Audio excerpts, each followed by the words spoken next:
Ya pemirsa, berjumpa lagi di acara manajemen. Tadi sudah di segmen sebelumnya sudah membahas tentang buruknya berperilaku untuk fitnah, suka berbohong, dan tentunya korupsi untuk keinginan duniawi.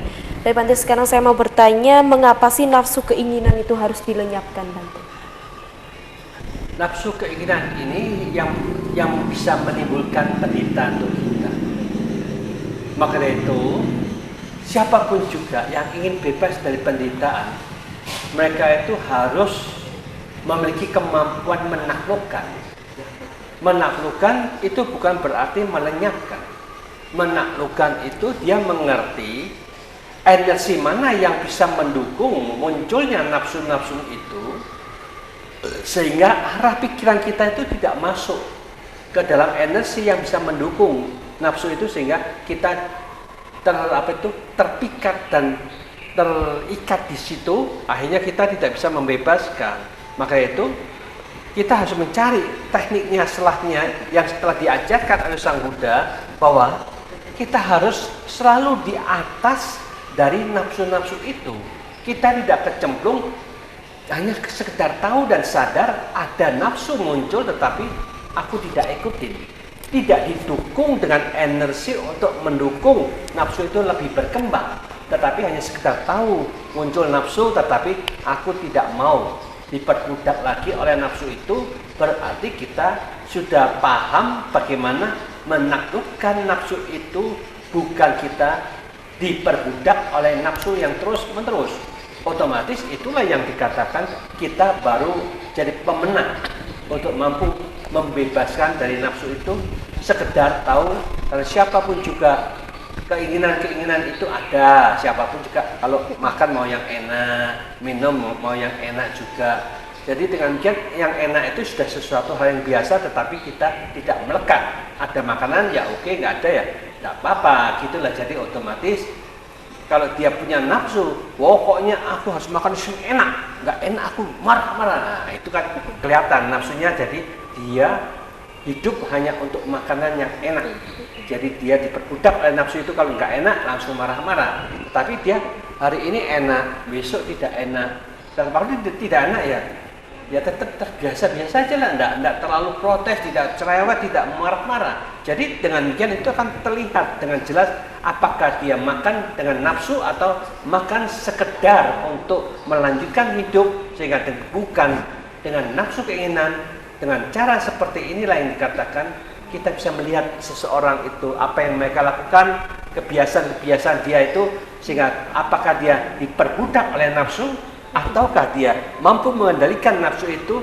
Disitulah kita baru bisa menilai bahwa sesungguhnya kita mengendalikan nafsu keinginan itu, memahami cara arah pikiran kita, yang mana yang membuat kita terjerat oleh nafsu, kita diperbudak oleh nafsu, dan mana yang membuat kita bisa membebaskan dari nafsu. Itulah sesungguhnya belajar untuk menganalisa seperti itu. Iya Bante, tadi kan Bante juga bilang bahwa nafsu itu juga dikendalikan. Yang buruk itu karena kita kalau makanan harus yang enak gitu ya Bante ya. Terus kalau misalnya kita menginginkan suatu benda dan benda itu tidak bisa kita miliki, tapi pada akhirnya kita mencuri benda itu gimana Bante menurut Bante? Ya otomatis di agama manapun juga mencuri itu sesuatu yang melanggar dari hukumnya mereka masing-masing. Maka dari itu hukuman ini otomatis mereka harus dapat hukuman. Sejak kecil kalau anak-anak mengambil ini mengambil itu seenak-enaknya, otomatis mereka harus ada hukumannya supaya dia menyadarkan. Ya tak? Sejak kecil kan dibiarkan itu akan membuat kita, pembiaran tidak akan membuat kita senang. Maka itu satu hal yang penting itu harus bagaimana kita bisa memberikan pengertian, memberikan pemahaman supaya anak-anak itu dapat hukuman ketika dia melakukan kesalahan. Kalau kecil sudah diajar seperti ini, dipahami seperti ini, besar juga selalu mendapatkan hukuman, otomatis dia akan sadar bahwa ini salah, ini sangat berbahaya dan harus terkendali dengan sebaik-baiknya. Iya, bagaimana cara atau usaha untuk mempertahankan pikiran baik Bante agar kita tidak terjerumus pada nafsu-nafsu yang buruk Bante? Nah ini Ini penting ini. Maka itu kita tadi saya katakan semua itu tergantung arah pikiran kita pribadi masing-masing. Kalau arah pikiran kita ini condongnya menuju ke nafsu yang mana yang bisa menimbulkan sesuatu yang membahayakan, maka itu kita biarkan, tetap dibiarkan seperti ini, akhirnya kita akan diperbudak oleh nafsu itu. Maka kita harus ada satu pancingan bagaimana kita memiliki pegangan arah pikiran yang tepat supaya kita membiasakan diarahkan yang ke arah yang positif. Siapapun yang membiasakan ke arah positif secara terus-menerus, tiap detik tidak memberikan kesempatan dia memikirkan hal-hal yang lainnya, otomatis kecenderungannya untuk ke hal nafsu, pikiran-pikiran yang negatif itu tidak akan ke arah sana lagi, yang ada hanya pikiran-pikiran positif. Maka pikiran-pikiran positif ini kalau bisa setiap detik kita ucapkan seperti sadar damai, sadar damai, sadar damai. Sadar damai itu artinya siapapun juga yang sadar akan dirinya, mereka sesungguhnya membutuhkan untuk menemukan kedamaian secara pribadi di dalam diri mereka masing-masing. Karena kedamaian itu adalah kebahagiaan yang tak terhingga, sehingga dengan demikian inilah yang kita katakan siapapun juga setiap detik ada sadar damai di dalam pikirannya, berarti pikiran positif itulah sumber kebahagiaan bagi dia. Sesungguhnya kalau dia nafsu, ingin ini, ingin itu bukan satu kebahagiaan. Itu adalah sensasi yang diinginkan, ternyata itu akan membahayakan dirinya.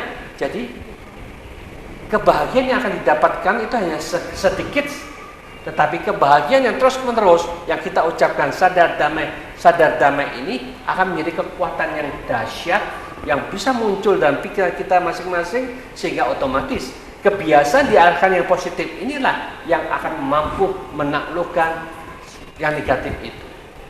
Iya Bante, pesan-pesan atau saran mungkin Bante untuk pemirsa yang ada di rumah tentang mengendalikan nafsu keinginan seperti apa Bante?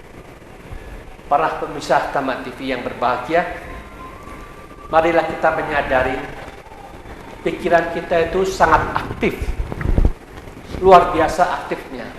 Maka mengendalikan dan menguasai pikiran dengan melatih dengan sungguh-sungguh akan bisa membuahkan satu kebahagiaan.